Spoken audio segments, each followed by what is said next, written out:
Já ouviu aquela piada do gerente que não sabe o que o produto faz, não sabe alterar o produto, mas ainda assim vive dando sugestão ou fazendo pergunta idiota? Pois é, estão dizendo aí que agora com a IA do tal do Vibe Coding, qualquer um pode ser gerente. Você concorda com isso? Bom, vamos entender, vamos conversar um pouquinho sobre o Vibe Coding? Vamos lá. Fala, Dev, seja muito bem-vindo ao canal. E aí, hoje vamos falar de um assunto aí que tá em pauta, tá em voga, né? Tá na boca do povo, como diz aí o pessoal, que é o tal do Vibe Code. Mas que raios é Vibe Code, né? Vibe Code, vibe, dá aquela ideia de que você tá ali, né, codando, programando, relaxadão, com um fonezinho bacana, ouvindo aquela musiquinha top, né? Na vibe. Mas na verdade não é bem isso, ele veio aí, ele surgiu, né? Em uma palestra de um especialista de IA, que agora não lembro o nome, mas também é irrelevante, né? Em que ele citou, né, esse termo como sendo a programação assistida por inteligência artificial, tá? Apesar do termo não ter uma relação direta, vibe coding é mais ou menos isso aí. Mas e aí? Né? O que que isso impacta na nossa vida, né? No nosso mercado, né? Assim, é comum a gente ver muito desenvolvedor, arquiteto, aí o pessoal tá meio com medo, né? Caraca, agora tem um monte de gente aí fazendo sistema, não precisa mais da gente, né? O que que vai ser da nossa carreira? Meu Deus, vou fazer outra coisa. Mas calma, que não é bem assim. As coisas não são tão simples assim. Lembre-se que software é algo de alto valor agregado. Né? E aí, assim, como tudo, né, ou quase tudo, né, você tem os prós, os contras, os pontos negativos e positivos. E isso eu queria falar um pouquinho aqui hoje, né? Vou dar os meus 2 centavos, né, como diz lá aquela expressãozinha, here's my 2 cents, desse assunto que está aí com alguma polêmica no mercado. Bom, que todo mundo hoje está sem tempo, não é novidade, né? Então eu vou tentar ser rápido. Eu não vou ficar enrolando muito aqui. Eu vou tentar fazer um vídeo aí que não demore muito. Mas eu vou falar basicamente dos pontos que eu considero positivos, pontos que eu considero negativos. Bom, o que eu considero de positivo no Vibe Code? Bom, primeiro, né, como eu vou linkar um vídeo aqui embaixo, tá, em que eu falo um pouco mais sobre o que eu acho, fala muito sobre vibe code, né? Sobre assim um pouco da filosofia de você utilizar a inteligência artificial, do que eu entendo como, né, a boa prática de uso. Eu não, né? Eu assim, depois de consumir conteúdo de vários especialistas aí da área, mas assim, pessoal, sendo muito direto ao ponto, eu entendo, tá? Eu acredito que a gente deve utilizar a inteligência artificial como um baita de um assistente, tá? Que vai transformar a gente, em vez do 10x Engineer, no 100x Engineer, né? Para quem nunca ouviu falar nesses termos, seria o engenheiro 10x, ou o engenheiro que vale por 10, né? Eu acho que a IA, na mão de um bom engenheiro, no cara que já é o 10x, ele tende a virar o 100x, tá? Tende a valer por 100 ou talvez 50 engenheiros, tá? Mas é um baita de um assistente. Né? Alguém que, se tiver alguém bom, sabendo o que está fazendo, pilotando, nossa, né? Tudo tende a melhorar, a produtividade tende a aumentar muito, e assim, soluções confiáveis, né? Porque o 10x Engineer, ou pelo menos o bom engenheiro, sabe o que está fazendo. Se você, e por outro lado tem aquela outra expressão, né? Se você dá IA na mão de um 1x Engineer, que é o engenheiro convencional, mediano ali, né? Que vale por um mesmo, ou até alguns que valem nem por um, né? Ele vai virar o 0.1x Engineer, ou seja, ele vai perder o valor dele em até 10 vezes, porque ele vai, assim, eu vou até falar um pouco mais para frente sobre isso, sobre a atrofia cognitiva, né? Alguns dos colaterais aí que podem vir desse advento aí dos LLMs e da IA, mas é o que estão dizendo, tá, pessoal? Então, é uma faca de dois gumes, ou uma faca de dois legumes, como diriam aí os mamonas assassinos. Mas voltando aqui pro tema, né,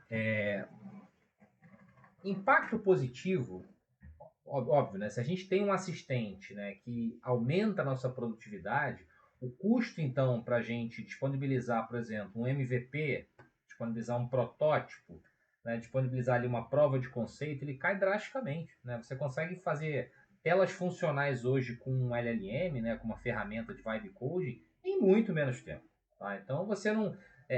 sem entrar ali no core do teu software, nas regras de negócio ali, no núcleo duro, né, do teu software ali, você consegue produzir telas funcionais que até simulem operações e até fazem operações reais, tá? Básicas ali de salvar em banco de dados, recuperar, regras mais básicas.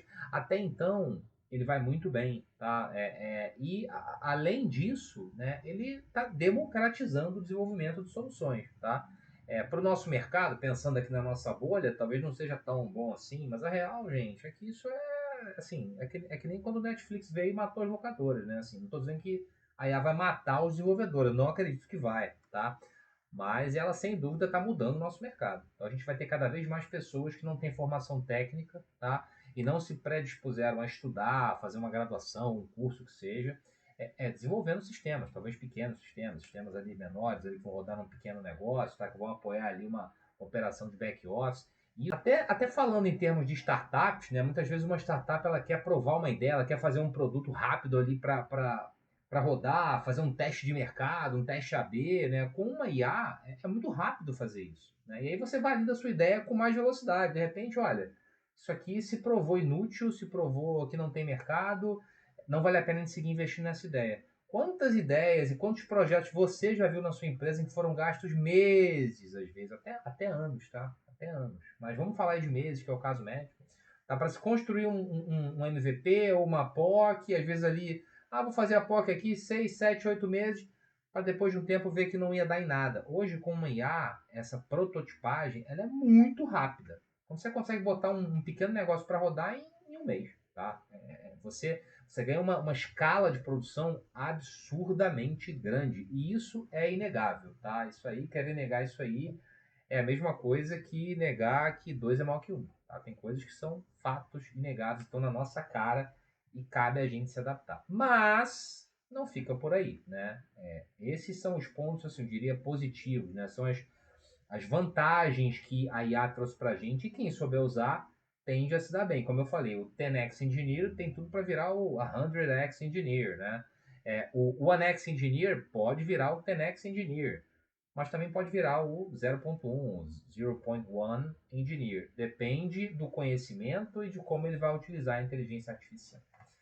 Bom, e aí agora a gente entra na parte mais polêmica, né? Que é a parte dos pontos negativos. Né? Quais são os pontos negativos de se utilizar LLMs no desenvolvimento de sistemas, desenvolvimento de software? Pô, caraca, mas tem pontos negativos? Tem. Como quase tudo no software, né? Você que já tem uns anos aí de estrada sabe que praticamente toda decisão técnica que a gente toma tem prós e contras. Bom, primeira coisa, né, a gente já está vendo muita gente se empolgar, né? Porque agora não precisa saber mais nada, qualquer pessoa pode construir sistema, ninguém precisa saber mais nada de tecnologia. Calma, cara pálida, eu não acho que é bem assim, tá? Eu acho isso, inclusive, um erro crítico, né? A IA, na minha visão, não só na minha visão, quem sou eu, né? Eu tô, como eu falei, dando aqui meus dois centavos, né? Mas eu concordo com a visão de que a IA tem que ser um copiloto. Não estou fazendo propaganda da Microsoft. Hein? Alô, Microsoft, patrocina a gente aí. Né? Mas a IA, na minha visão, tem que ser o seu copiloto, ele tem que ser o seu assistente, né? Em que você fala para ele o que ele deve fazer e ele, escala operacional. Ele cria lá 30 arquivos de classes, já faz ali as relações mais básicas, já cria as tabelas de banco, enfim. Né? Esse trabalho operacional, né, braçal, que você tem que fazer, que as ideias já ajudam bastante, né, com autocomplete, todos os outros recursos lá que a gente já tem, né, hoje a IA alavancou isso absurdamente. Né? Então, assim, mas isso tem uma diferença entre ser usado por um engenheiro que sabe o que está fazendo, que sabe o que está pedindo e que principalmente sabe avaliar o que a IA produziu.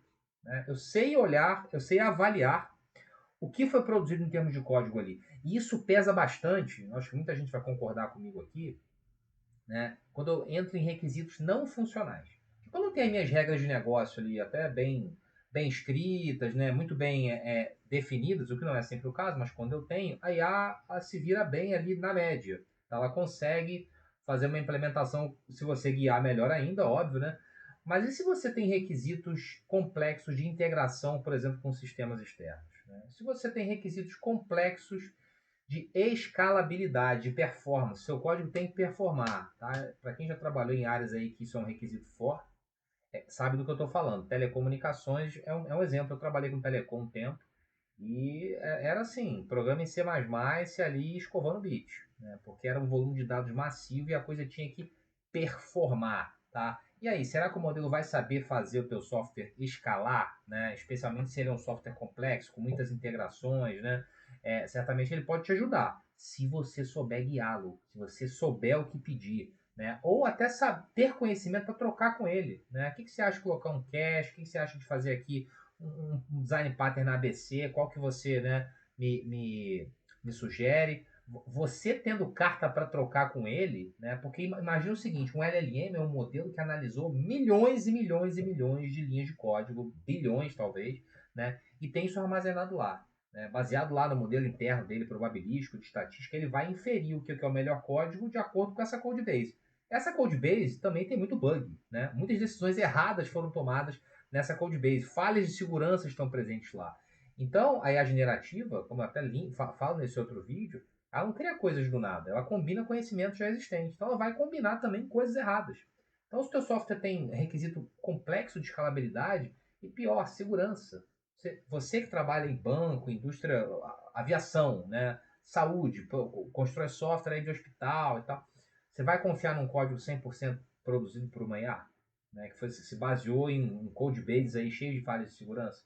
Você não vai, no mínimo, ter que revisar o que ela fez para assegurar, ter um protocolo de testes aí que ela pode até te ajudar a construir, mas para validar que a segurança e a escalabilidade do teu software estão de acordo com as normas, de acordo com os padrões, de acordo com o que você considera ok, né? Eu acho isso crucial. Então, para mim, essa é a primeira armadilha, é achar que não precisa saber nada de tecnologia, que agora qualquer pessoa pode sair construindo o sistema e colocando em produção. Isso depende da criticidade do teu sistema. Se você está fazendo um sisteminha ali para o teu escritório, teu pequeno negócio, uma coisa, né, com baixo potencial destrutivo, que aliás são muitos casos, tá? De repente você até vai conseguir fazer. Muita gente já está fazendo isso. Manutenção, né, ao longo do tempo, como é que isso vai ser daqui para frente, isso a gente ainda vai descobrir, né? É tudo muito recente. Mas, né, o caso ideal é ter um engenheiro, né, de software, alguém da área, pilotando a IA para aumentar a produtividade. Segundo ponto negativo. Bom, esse ponto ele não afeta tanto a gente, mas sim a questão da IA em si, né? Pô, será que isso é sustentável financeiramente? Por que eu estou fazendo essa discussão? Apesar de estar assim, né? De estar num patamar tão acima de nós aqui, meros mortais, né? Isso é uma discussão aí a nível de OpenAI, Microsoft, Anthropic e etc, né? Mas a real é que hoje, né, essas empresas, se não todas, mas a grande maioria tem prejuízos altíssimos, né? A OpenAI teve um prejuízo bilionário em 2024 e projeta lucro só em 2029. Tá? Então, assim, essa conta um dia vai ter que fechar. Ah, mas tem muitas empresas que operam no negativo. Sim, sim. Né? A OpenAI conta com isso. Ela conta com aquele modelo de tomar prejuízo por um tempo e uma hora o negócio virar e efetivamente, né, cobrir os prejuízos. E, obviamente, isso é comunicado aos investidores, as pessoas estão cientes disso.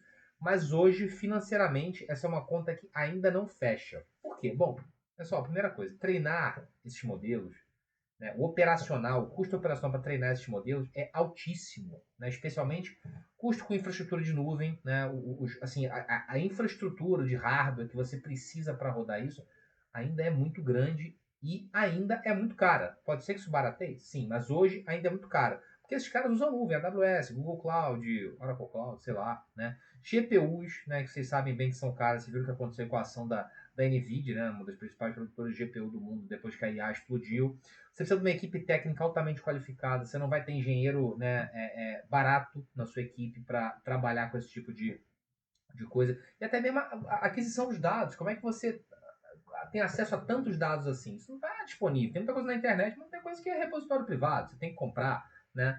Tudo isso é custo operacional. Então essas empresas ainda têm hoje um custo operacional altíssimo, mesmo com, né, os milhões, bilhões, talvez de dólares sendo injetados nelas, né? Porque esse dinheiro que entra, ele hoje é receita, né? Aliás, ele não é uma receita direta, né? E muito menos lucro. Isso é investimento. Eles estão investindo na empresa em crédito de nuvem para poder utilizar, para, né? Imagino que a meta deles aí a médio prazo é que o modelo de negócio fique cada vez mais enxuto, o custo caia, e isso aí, né, é uma coisa que as pessoas estão apostando, tá? Apostando e investindo, né, para que o negócio comece a dar retorno, né? E aí, quando eu falo as pessoas estão apostando, é em quê, né? Primeiro, em que o hardware fique mais barato. né? Assim, hoje existem, né, aí investimentos pesados para que hardware especializado em treinamento de modelos, GPUs e etc., fiquem mais baratos, para que o custo, né, operacional possa cair.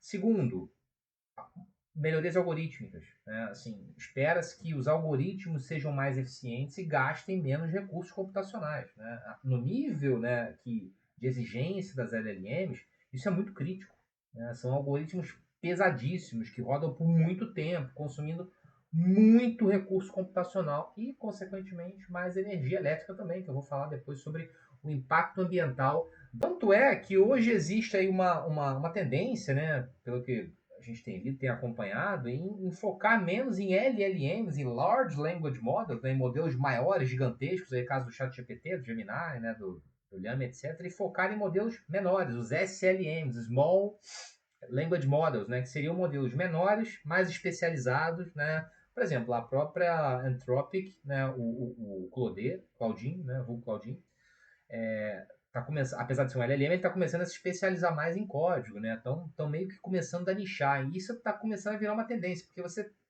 criar e treinar modelos menores, agora com o conhecimento que já se tem, custa mais barato. Então, talvez amanhã a gente veja aí um mercado mais pulverizado, né? Com SLMs especiais. Foi aqui um SLM para área de saúde, aqui para engenharia, aqui de repente para arquitetura, então, alguma coisa assim, mas creio que isso também é um movimento visando aí baixar o custo. Então, assim, cenário geral, financeiro, de modelo de negócio, saindo aí do técnico, né, ainda está sendo desbravado. Tá? Muitas mentes brilhantes estão trabalhando nisso, tem muita grana sendo investida nisso. Então, a tendência, acredito, é que esse aqui se estabilize, né? Que os modelos de negócio maturem, fiquem mais maduros, os custos caem, né? Os investidores, a galera que está botando dinheiro tá rezando para isso acontecer, né? Mas a real é que hoje isso ainda não é sustentável financeiramente. Os prejuízos são altíssimos, né? As empresas aí contam inclusive com incentivos governamentais, porque a inteligência artificial obviamente é um assunto aí que virou estratégico a nível de governos, né? Óbvio que os governos estão focando, né, no que isso pode gerar em termos de vantagem competitiva, dominância. Né? Vocês imaginam, você acha que os Estados Unidos, por exemplo, vai deixar a Rússia, a China, países do Oriente Médio dominarem A e eles ficarem parados? Óbvio que não, né, pessoal? Bom, falamos aí de dois problemas. Né? O primeiro é essa falsa sensação, na minha opinião, de que qualquer pessoa pode sair construindo um sistema, né? Utilizando vibe coding sem ter o mínimo de base técnica. O segundo é a questão financeira das empresas que a gente acabou de falar. O terceiro, eu considero muito complicado. Mas antes, para rapidinho. Né? Se o assunto está legal, se você acha que esse conteúdo está agregando para você na sua carreira de engenheiro de software, de programador, ou seja lá o que for, deixa um like, rapidinho, vai lá, eu espero você dar um like. Se inscreve no canal, ativa o sininho, você vai gastar aí 5 segundos fazendo isso, vai ajudar a gente aqui. Né? Eu não vivo de YouTube, não tenho nem intenção disso a princípio, né? Acho que não. Então eu faço conteúdo aqui, eventualmente, quando eu consigo um tempo extra aqui, né, para fazer, mas sua inscrição, seu like dá uma força, né, dá relevância pra gente e incentiva a gente a continuar, então, muito obrigado. Voltando aqui, o que é o terceiro problema que eu entendo, né? Bom, eu acho que é o problema cognitivo. Problema cognitivo na inteligência artificial. Cara, o problema cognitivo seu, né, que pode vir a acontecer porque você tá com preguiça de pensar, né? Você lembra da vovó fazendo palavrinha cruzada lá? Pra quê? Porque o médico me falhou, né, pra eu fazer, pra eu treinar meu cérebro, porque o cérebro é quase um músculo, né? Não tô dizendo que é um músculo, mas assim, ele precisa ser treinado. Como quase tudo no nosso corpo, a gente tem que utilizar as coisas para que elas se mantenham, né, em atividade. O que não é usado, né, o corpo deixa de destinar recursos. Né? O corpo é muito sábio nesse sentido. O cérebro é impressionante. Né? Então, se você não usa o seu raciocínio, ele vai atrofiando. Né? O seu próprio cérebro vai entendendo que, né, essa parte não é tão necessária assim. Por quê? Porque as pessoas agora estão tudo indo direto para a solução pronta. Ninguém raciocina, não é ninguém. A galera do Vibe Code, né? Ninguém está raciocinando mais. Isso inclui programador, engenheiro, tá? Caras muito bons, mas que estão, agora não preciso mais pensar. Agora eu só vou entregar tudo para IA, né? Então assim, daqui a pouco você vai ver gente boa, programador, engenheiro, com dificuldade em elaborar algoritmo trivial, em resolver bugs simples, em tomar decisões arquiteturais ali iniciais, né? O que a gente vai fazer e tal, como é que a gente começa, escrever documentação básica. No geral, o esforço mental está reduzindo. E com o tempo, daqui a pouco o pessoal vai se enrolar para fazer o básico. Sabe quando você fica um tempão sem jogar futebol? Você volta, você erra ali o básico, né? A sua coordenação motora fina já foi para o espaço. Você vai dominar a bola bate na tua canela, você vai chutar, chuta tudo errado, porque você perdeu ali, né, o básico que você não está fazendo mais. A mesma coisa é programar, desenvolver atividades intelectuais. Se você não exercita, né, é óbvio que você vai acabar atrofiando com o tempo. Você vai desaprendendo, né, o básico da sua própria profissão. Então, assim, você está criando, eu fico imaginando, né, a futura geração de engenheiro que vai delegar tudo para IA. Vão ser engenheiros operadores de ferramentas. Né? O cara não sabe mais pensar, resolver problemas, né? Porque assim, o core da profissão de engenheiro é você entender os porquês. Né? Você entender como as coisas funcionam, por que elas param, por que elas deixam de funcionar. Se você abre mão desse conhecimento, só ficar na IA, faça isso, faça aquilo outro, você, você perde essa habilidade básica do engenheiro. Você deixa de ser um engenheiro. Você virou um operador. Né? Um operador, um prompter. Um prompt engineer. Pronto. Você não deixou de ser engenheiro. Você agora virou um engenheiro de prompt. Né? Além, a gente cai num risco que é mais assim, até sistêmico, que é o risco da mediana intelectual. Né? Se todo mundo, ou a grande parte das pessoas, né, usam IA da mesma forma, sendo que a IA consulta uma mesma base de conhecimento, as coisas tendem a ser muito iguais. A gente vai tender para a mediana. Então a gente vai virar uma sociedade média. Onde é que vai ficar o processo de inovação, criatividade? Né? Ele vai ser sufocado. Né? Quando é que as pessoas vão se forçar a inovarem, a criarem soluções criativas do zero? Né? Isso vai se restringir cada vez mais. Cada vez mais eu vou abrir. Eu não, mas as pessoas vão abrir o prompt ali do LLM que seja, hoje é o chat GPT, Gemini, amanhã a gente não sabe, né? E vão simplesmente pedir um caminho, uma figura pronta. Ou seja, a IA não vai ser um assistente, ela vai ser o executor, ela vai ser não o executor, né? Ela vai ser o planejador e executor de praticamente tudo que acontece. Bom, a IA é uma ferramenta muito poderosa, pessoal. Assim, concluindo aqui o nosso bate-papo sobre o Vibe Code, né, até clichê falar, não, a IA é uma ferramenta muito poderosa. Realmente, a IA é uma ferramenta muito poderosa, né? Mas se ela for mal usada, vai causar uma dependência ruim, né? Você vai virar quase um acéfalo digital, né? E o pior, pessoal, vou falar baixinho aqui, você vai ficar cada vez mais descartável. Porque se o seu trabalho não tem valor agregado, né, qualquer pessoa pode substituir você. Lembre-se disso. Então, pratique codificação sem IA de vez em quando. De vez em quando, se desafie, não, isso aqui eu vou resolver sozinho. E aí, de repente, o que você fizer, pede para a IA revisar. Né? Ou faz o inverso. Revisa o que a IA faz. Pede para a IA fazer e você revisa sem ela. Deixa eu entender aqui o que ela fez, se faz sentido, se é isso mesmo. Né? Enfim, né? Mantenha seu cérebro ativo. Busque, como diria Etebilu, busque conhecimento. Esse nunca vai te trair, esse nunca vai te deixar, ao contrário, talvez, da tua mulher ou do teu marido. Né? O conhecimento nunca vai fazer isso com você. Tá? Então, pessoal, concluindo, aí há uma realidade. Tá? Se você tá na turma da galera que, isso aí não vai dar em nada, não sei o que, eu sugiro que você reveja seus conceitos e comece a estudar o assunto. A inteligência artificial está aí, está mudando não só o mercado de desenvolvimento, está mudando tudo. Mercado de advocacia, mercado de saúde, tudo. As pessoas estão usando IA. Eu mesmo uso IA para muita coisa no meu dia a dia. Pergunto coisas triviais, assim, sobre como calibrar o pneu da minha bicicleta. Sabe, assim, quais são os cassetes da minha bicicleta, coisas sobre o meu carro, sobre o meu cachorro. A IA virou uma enciclopédia digital que a gente tem no nosso bolso com o nosso telefone ou com o nosso computador. Então, se atualize, corra atrás de conhecimento, mas principalmente o que eu te indico e sugiro é estude os fundamentos, entenda os porquês, por que para, por que funciona, Entenda como as coisas funcionam. Seja o chefe da IA. Diga onde ela vai, como ela vai. Troque cartas com ela. E assim a sua probabilidade de se manter longevo na profissão vai ser muito maior. Caso contrário, é o que eu falei agora há pouco baixinho. Você vai perder valor e vai ser facilmente trocado ou descartado. Tá bom? Galera, é isso. Esses são os 2 centavos aí na conversa. Deixe seu like, se inscreve no canal e tamo junto. Valeu!